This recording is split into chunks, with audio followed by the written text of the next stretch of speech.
Our next event began while 24 states were holding primary elections to select a presidential candidate. At number 9, it's the 2008 Super Tuesday outbreak.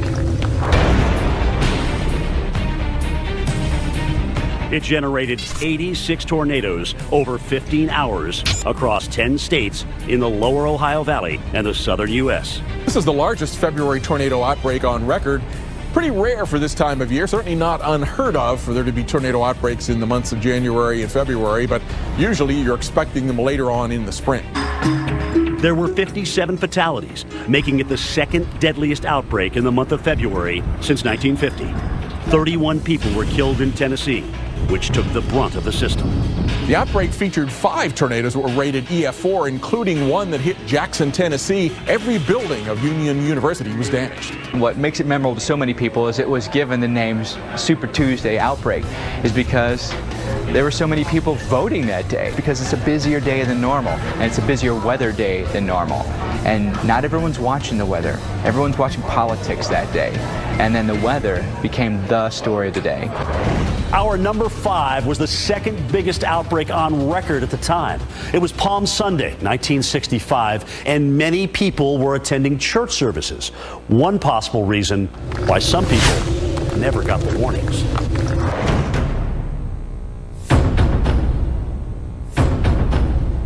"48 tornadoes terrorized 6 states across the Midwest. It lasted 11 hours, and the combined damage path was over 1,000 miles. This outbreak was one of the most violent and deadly ever. There were 17 tornadoes in this outbreak, rated F4. All told, about 260 deaths. 138 people were killed in Indiana alone, making it the deadliest outbreak in the state's history. The town of Dunlap was hit especially hard. A twin-funneled F4 obliterated a trailer park, killing 14 people. Then, a half hour later, another F4 slammed directly into Dunlap, killing another 36. In some cases, tornadoes that twined about each other, thought initially to be part of the same tornado, but afterwards realized to be one tornado still in progress while another one was forming right beside it. Almost 3,500 were injured, and of the 48 tornadoes, 21 were killers. Up next on our countdown, an outbreak that included multiple EF5 tornadoes and was responsible for the deadliest tornado day since 1925.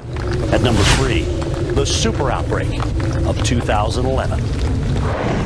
Oh boy, we have a debris ball. Folks, please take cover immediately. Oh, right there. There's your funnel. The damage is being done in Tuscaloosa. One of the worst tornado outbreaks in American history. In late April, a record-breaking eruption of tornadoes tore through the South, leaving a deluge of death and devastation in its path. Not only were there an unprecedented number of tornadoes, up to 349 over 4 days, 10 of those were EF4s, and 4 were EF5s. You start seeing that first tornado touchdown, and then the next one, and then the next one, and they start coming rapid fire. When's it going to stop? How many are there going to be? How big are they going to be? How many towns are they going to wipe out? On April 27th, around 5 p.m., an exceptionally large and destructive tornado struck Tuscaloosa, Alabama. 40 minutes later, the same tornado struck the suburbs of Birmingham. One of the things that struck me on April 27, 2011 was how many debris balls were showing up on radar. Big quasi-circular areas that were there because it was debris that were being picked up by the tornadoes, enough that the radar beam was reflecting off that. I probably saw more that day than I had seen the entirety of my career prior to that.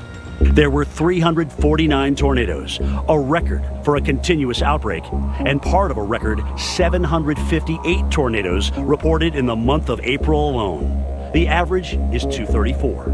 Over 360 people died, the likes of what hasn't been seen since the 1930s. There were 4 tornadoes in the 2011 super outbreak that were rated EF5. I flew one of the ones that was rated a high-end EF4, hit Tuscaloosa, looked at it from the air. It looked as if an army of bulldozers had just knocked down everything in the path of the tornadoes.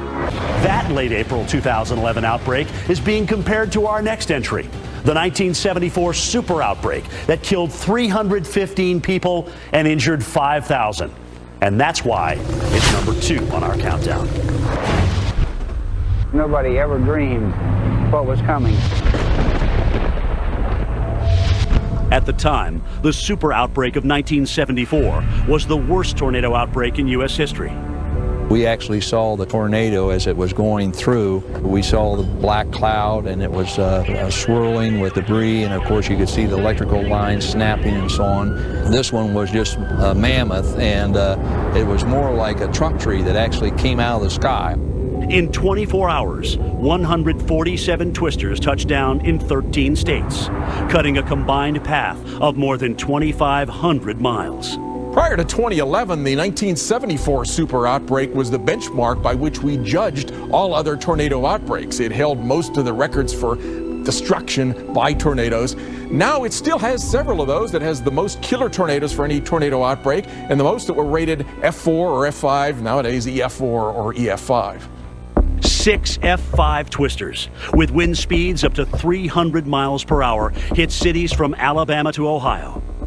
Among the worst hit during the outbreak, the city of Xenia, Ohio.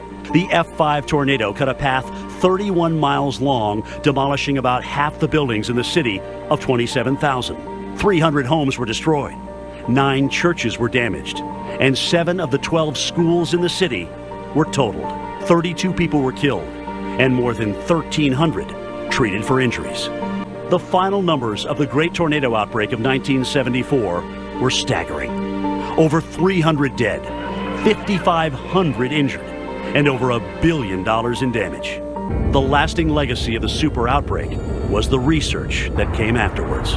The 1974 super outbreak was not only studied by meteorologists, but also by teams of engineers, and that really began the process of evaluating whether or not we were assessing tornado wind speeds properly, ultimately leading to what is now the enhanced Fujita scale, that engineers basically say that most homes, it doesn't take 200 mile per hour winds or higher to destroy them. Prior to that, the original Fujita scale said that it might be over 300 miles per hour to do that.